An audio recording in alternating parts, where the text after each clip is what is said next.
Happy Easter! Okay, Easter. We just painted rocks. Last weekend we got rocks that had snakes drawn on them. It was the craft for the rock show, and we didn't stay there and do it.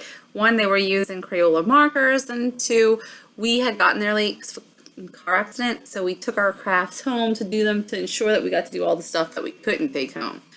But anyway, I was coming to talk to you guys.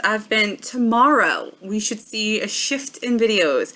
I am going to be really focused on eating. I have bought a lot of stuff. My wife has been making me bread. I'm getting better at checking labels because I'm telling you, it is insane. It is insane how soy is in everything. And because the FDA has decided that certain types of soy derivatives don't have to be labeled, you have to learn a whole bunch of other names for it and be really cautious. So, real quick, I'm going to read you something that I came across. And it says, here are a few other names soy tends to hide under. Monodiglyceride, soja with a J, or yuba, TSF, textured soy flour, or TSP, textured soy protein, TVP, textured vegetable protein, lecithin, MSG, monosodium glutamate, okay? Also, pretty much if it says vegetable oil and doesn't tell you what kind, it's soy. Because generally speaking, if it says vegetable oil and it's not soy, it'll like open parentheses and say safflower and or sunflower or whatever they are using. So let's just say I'm starting to learn soy is in everything. For the most part, I check. I have been getting better about it. I know that might sound crazy. It might be like if you are allergic, of course you check. But it's so weird because seriously,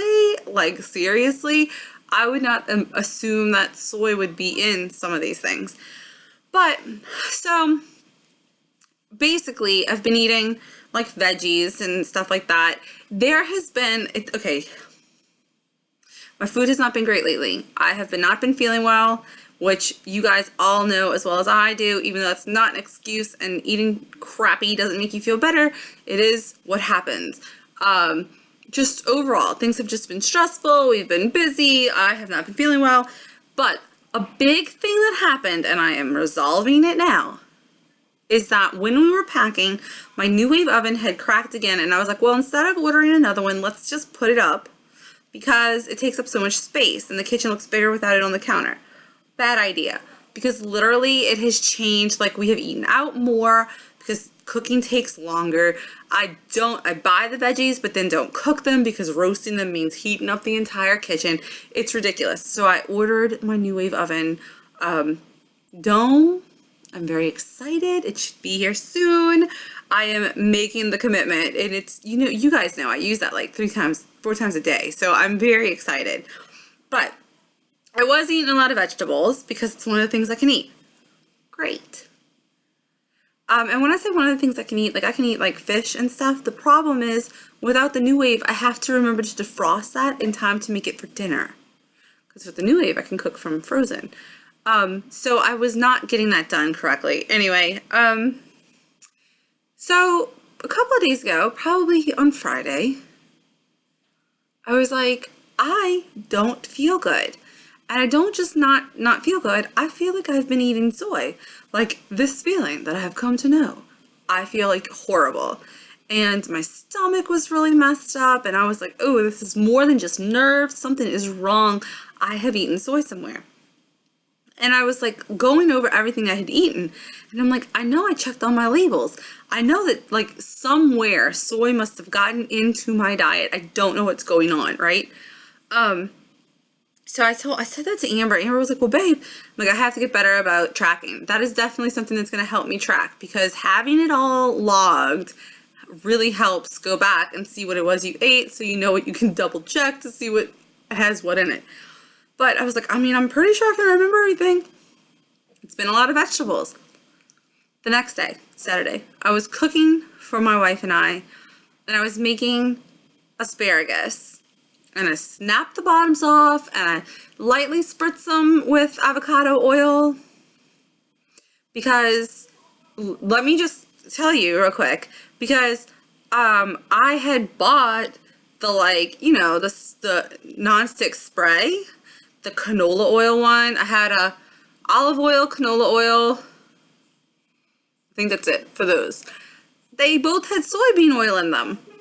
So I had to go and pay a whole lot more to absolutely make sure that I was getting 100% avocado oil, 100% olive oil, and I have a grapeseed oil. So because the avocado one was the most expensive, the grapeseed was the cheapest, and the olive oil was like in the middle, and I was trying them all just to see what the difference was.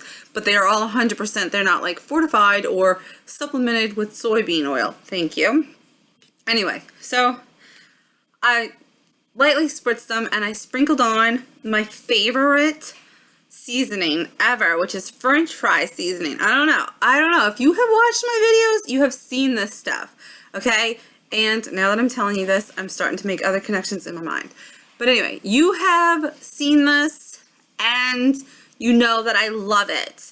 It does have a bit of sodium in it, but I don't use that much of it. I just sprinkle it lightly. It's delicious. It's amazing. It's soy. Well, it's MSG.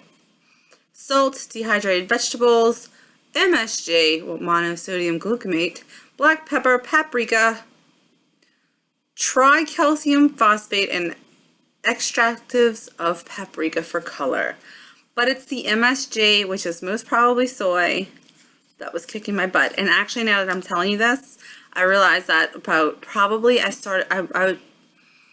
dug this out the back of the pantry early last week, and I had an almost immediate reaction that I did not put together, and it has been wreaking havoc on my system ever since. So, I just messed up my computer. So that being said, I have identified it. I have gotten it out of the kitchen. Then today we went poor planning. We went to a church service, an Easter service. They had a picnic afterwards. We brought bread, and I was able to drink a all-natural fruit juice pouch, eat bread and fruit. They had like a fruit salad that was grapes and melon, and then I tried this little thing, but it had Italian dressing in it, and Italian dressing has soy. So probably like after eating, like it was like a little like salad thing, probably after eating like 2 bites, maybe 15 minutes later, my stomach was kind of bubbly and weird, and it was like, I cannot believe that. How do you even know? But anyway, so that's what we got going on. It's been a good Easter. Aside from that, I did want to, while we're talking about hidden soy, let me tell you another story real quick. When I got diagnosed with asthma, which some of the side effects of a soy allergy can be wheezing, asthma, all kinds of crazy stuff. So when I got diagnosed with asthma about a year or so ago, I grew up having asthma, and then I kind of grew out of it. And probably, like, even after I stopped having asthma attacks, every year when the seasons kind of get to that weird area, seasons don't really change down here, but they play like they're going to. When the seasons get to like these weird area, I would get really sick, have a cough for a couple of weeks, going into winter and coming out of winter. That's always been the situation. A couple of years ago, maybe 2 years ago, it started to get worse and hang around longer, and I had to use an inhaler and everything else. And then about a year ago, I actually wound up with a nebulizer and the asthma diagnosis again, so I'm dealing with that. But there was an inhaler she gave me this past, like last year, and every time I used it, I felt worse. And what I thought was happening was that because I had a cold and then the asthma, I was thinking that I was clearing my air and the cold was being able to be coughed out or whatever. But so the other day, I was like, before I found out I was allergic to soy, like actually like 2 days before, I was like, I'm throwing this inhaler away. And Amber was like, don't throw away that inhaler. Like, you know, every inhaler is a good inhaler. Don't throw away your inhaler. And I was like, no, I don't need this inhaler, blah, blah, blah. It never did work anyway. It made me worse. She's like, it made you worse? I mean, really, I dig it. You don't want to use it, but having an inhaler that's still good, if you wind up needing an inhaler, I was like, no, this one made me worse. So it would be better to not have it than to have it and be worse. When I found out I had soy, I was reading like an article about it. The doctor had printed and given to me, and I'm reading it, and on there, they're like, look for soy in medication. And then they had a website. So I went to the website and I looked it up. There can be soy additives to inhalers. So I looked up my original inhaler that made things worse, and it totally had soy in it. That's crazy talk. It's like, now I have a website with all of the medications that, are listed, and I double check everything I take because I certainly don't need to make things worse. Anyway, hidden allergens all over. They're all over. It's kind of a weird situation because as I'm reading more and more articles to try to avoid soy, I'm starting to think like everybody should. So I don't know. We're about to move to the country. I think we're going to go full on 100% hippie and be making everything ourselves, which is crazy and weird and way too much work. But hey, if it keeps us healthy. Yeah, so that's it. That's my Sunday night ramble. I look forward to daily vlogs, maybe to at least a couple of food blogs here and there, and maybe some cooking in the kitchen. Let's cook. Tomorrow we'll make something fun. I don't know what it'll be. Maybe it'll be a vegetable, probably roasted vegetable. Maybe we'll make some non-poisonous asparagus. That would be lovely, right?